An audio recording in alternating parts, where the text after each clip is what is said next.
अस्सलाम वालेकुम। आज मैं आप लोगों को ये बताने जा रहा हूँ कि ई-पैड्स के ऊपर पैटी परचेज़ कैसे करनी है। बड़ा सिंपल और इजी से काम है और इंशाल्लाह आप सब लोग बड़ा इजीली कर सकते हैं। आपने अपना आईडी पासवर्ड लगाना है, I am not a robot पर क्लिक करके लॉगिन कर लेना है।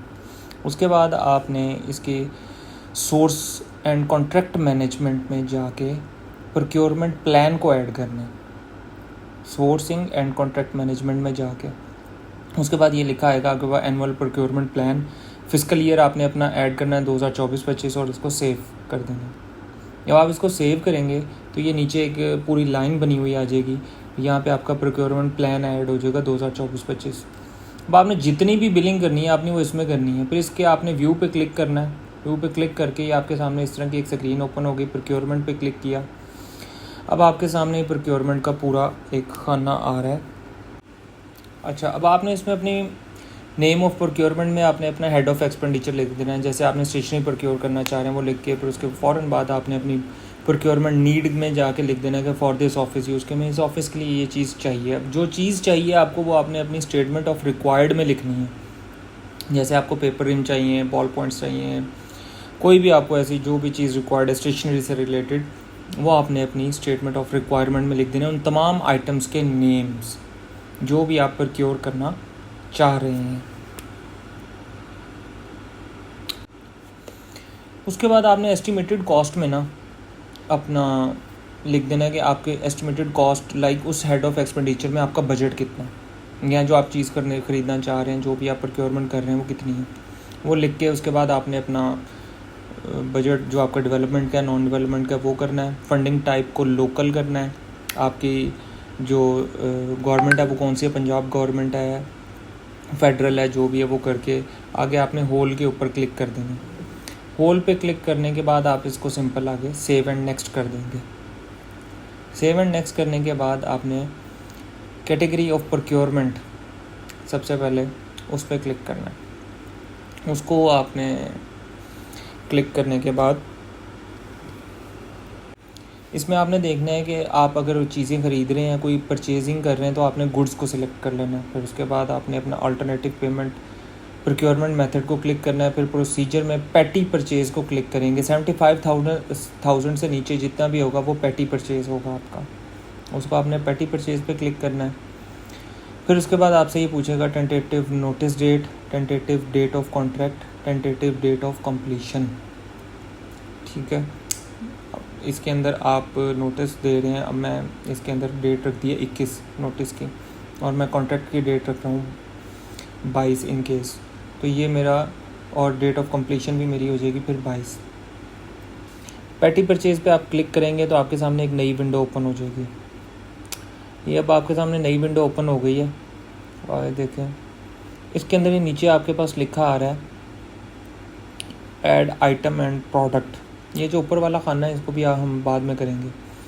ऐड आइटम प्रोडक्ट में जाके आपने जो भी आइटम लेना है, मैंने यहाँ पे लिया पेपर रिम चाहिए मुझे, इसको लिख के आपने सर्च करना है। फिर नेक्स्ट कॉलम में आके आपने यहाँ पे देखना है कि ये आपके पास आइटम आ जाएगा पेपर रिम। नीचे आप उसकी स्पेसिफिकेशंस देंगे। फॉर एग्ज़ाम्पल मैंने ये लिख दिया पेपर रिम A4 साइज़ 70 ग्राम में हमें ये रिक्वायर्ड है, ये मैंने इसका लिख दिया। उसके बाद आपके पास आ जाएगा यूनिट ऑफ मेजर आ रहा है, पैक साइज़ आ रहा है, बाकी चीज़ें आ रही हैं। अब आप यूनिट ऑफ मेजर में जाके इसका सिलेक्ट करेंगे कि इसको मेजर किस तरह करना है, ये कि आपको इसका रेट किस तरह चाह रहा है, ग्राम्स में है, केजीज़ में है, कैसे। मैंने इसको ईच में किया क्योंकि रिम का पर ईच होता है और मैं पर रिम लेना चाह रहा हूँ। इसके पैक जो है वो उस पैक साइज़ 1 नहीं करना है। एस्टिमेटेड यूनिट प्राइस कि एक रिम आपको कितने का मिल रहा है, आपको ख़ुद भी तो आइडिया होगा ना कि कितने का बाहर से मार्केट से ये मिल जाता है रिम, उसकी क्या प्राइस है।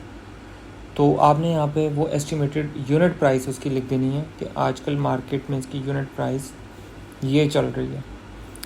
एस्टिमेटेड यूनिट प्राइस फिल करने के बाद उसके आगे क्वांटिटी है, डिलीवरी डेट है, टैक्स की अमाउंट लिखी हुई है। ये जो सारी चीज़ें ये हम बाद में इसमें करेंगे। इसमें मैंने एस्टिमेटेड प्राइस भर दिया 1350 रुपये। इसकी क्वांटिटी लिख दी कि हमें अब इस पर टैक्स कितना लगेगा, वो इस पर 18% सेव कितनी बन रही है टैक्स, इसको आपने सेव कर देना। ये आपका एक आइटम ऐड हो गया आपके सामने, ये देखें आप इसकी पूरी डिटेल देख सकते हैं। नेक्स्ट आइटम आप सेम एज इट इज़ इसी तरीके के साथ इसमें ऐड करेंगे। वो आपका बॉल पॉइंट अब मैंने ऐड कर रहा हूँ। तो जब मैंने ये सिंपल बॉल पॉइंट लिखा तो आगे आइटम में नहीं आया। फिर जब मैंने इसके अंदर बॉल पॉइंट के अंदर स्पेस दिया तो फिर उसके बाद वही सर्च किया तो अगेन वो आइटम सामने शो हो गया। फिर मैंने नीचे उसकी स्पेसिफिकेशन में लिख दिया कि मुझे फ़लाँ कंपनी का हमें बॉल पॉइंट रिक्वायर्ड है, हम वो लिख देंगे।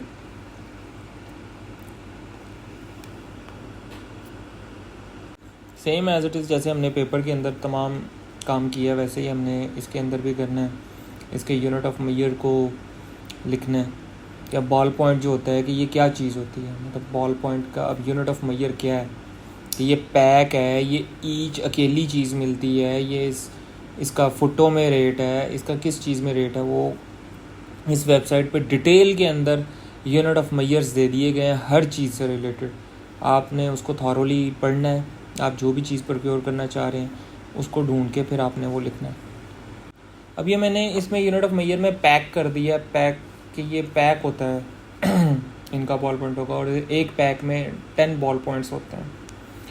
उसके बाद इसका अगेन आप एस्टिमेटेड यूनिट प्राइस डालेंगे कि कितने की है। ये मैंने 350 लिख दिया। इसकी क्वांटिटी हमें जितनी रिक्वायर्ड है हम वो लिखेंगे। फिर डिलीवरी डेट अगेन आप डालेंगे और नीचे टैक्स अमाउंट ऐड करेंगे। टैक्स अमाउंट ऐड करने के बाद अब आपके पास टोटल अमाउंट आ गई विद टैक्स, इसको आप सेव कर देंगे। अब आपके 2 आइटम्स ऐड हो गए, ठीक है। अब आप इसका 3rd आइटम ऐड कर रहा हूँ मैं इसमें, वो मैं लिख रहा हूँ स्टेपलर चाहिए हमें। स्टेपलर लिख के इसको सिंपली सर्च किया। नेक्स्ट इसके आगे आइटम प्रोडक्ट में अगेन जाऊँगा, वो सामने स्टेपलर आ गया जी। अब आप स्टेपलर की स्पेसिफिकेशन देंगे कि छोटा स्टेपलर है, कौन सा है, बड़ा है, किस कंपनी का रिक्वायर्ड है, किस तरह का है, कोई आपकी स्पेशल और कोई स्पेसिफिकेशन हो वो आप इसमें लिखेंगे। ये मैंने इसके अंदर स्पेसिफिकेशन लिख दिया। स्पेसिफिकेशन लिखने के बाद अगेन मैं इसके यूनिट ऑफ मेजर में जाता हूँ तो ये हमें यूनिट ऑफ मेजर में इसमें ईच लिख दिया और पैक साइज़ 1 होगा। एस्टिमेटेड यूनिट प्राइस अगेन आप इसकी ऐड करेंगे कि इसका एस्टिमेटेड प्राइस क्या है वो आप लिखेंगे। लिखने के अगेन और डिलीवरी डेट लिख दिए। टैक्स उस पर 18% लगेगा, सेव हो गया। अब ये आपका टोटल अमाउंट जो इसमें बन रही है विद टैक्स वो 6018 रुपये बन रही है, जबकि इसमें अब मेरा बजट था 6000। तो इसका मैं अब ये करता हूँ कि अगेन इसके जो एस्टिमेटेड प्राइस है उसको थोड़ा सा कम कर लेते हैं और इसको मैंने फिर अगेन सेव कर दिया तो ये 6000 के अंडर आ गया। आपने इसमें सिलेक्ट सप्लायर करना है। सिलेक्ट सप्लायर करने के लिए आप सिलेक्ट सप्लायर पे क्लिक करेंगे कि आपका सप्लायर कौन है जिनसे आप रेट ले रहे हैं। तो अब मैं यहाँ पे एक सप्लायर का नाम मैं लिख रहा हूँ, MS-AK एसोसिएट्स, उनका नेम लिखा है मैंने। नेम लिख के सिंपली आपने जिस नेम से उनकी रजिस्ट्रेशन है सर्च करेंगे। सर्च कर जैसे ही कंप्लीट होगी तो ये नीचे वाला जो खाना है उसमें आपके सामने उसकी कंप्लीट डिटेल आ जाएगी। उसको ऐड करके आप सेव एंड ऐड कर देंगे। जब सेव एंड ऐड करेंगे तो आपके पास नीचे इस तरह लाइन में ये आपका सप्लायर ऐड हो जाएगा। यार देखें उसकी कंप्लीट डिटेल आ रही है, उसका ईच एंड एवरीथिंग आ रहा है। ये करने के बाद अब आपका लास्ट स्टेप ये ऊपर वाला है, ये है आपका क्लोजिंग डेट कि आप कब तक रेट लेना चाहते हैं अपने सप्लायर से, आप उसको कितना टाइम मार्जिन दे रहे हैं, सारा कुछ। आप इसको बेशक आज से 1 हफ़्ता बाद का कर लें, लेकिन हम इसको चेक कर रहे हैं तो चलें मैं इसका टाइम अभी थोड़ा सा ही रखता हूँ आपको कंप्लीट दिखाने के लिए। मैंने इसका टाइम 6:30 बजे का रखा है। वैलिडिटी डेज़ में 1 कर दिया कि कल तक के लिए ये कोटेशन वैलिड होगी। तो आपने इसकी टर्म्स एंड कंडीशंस के अंदर ये चीज़ लिख देनी है कि आपको ये जो भी आप अपनी प्रोक्योरमेंट कर रहे हैं इनकी कोई स्पेशल टर्म्स हैं आपकी कि आप क्या कैसे चाहते हैं ये प्रोक्योरमेंट करना, तो वो लिख देनी है। जैसे इसमें हमने लिख दिया कि all stationery items should be according to our specification and delivered at this office ये लिख देना है। अब ये आपका एक बिल कंप्लीट है। आपने इसके पब्लिश के ऊपर जाना और इसको सिंपली पब्लिश कर देना।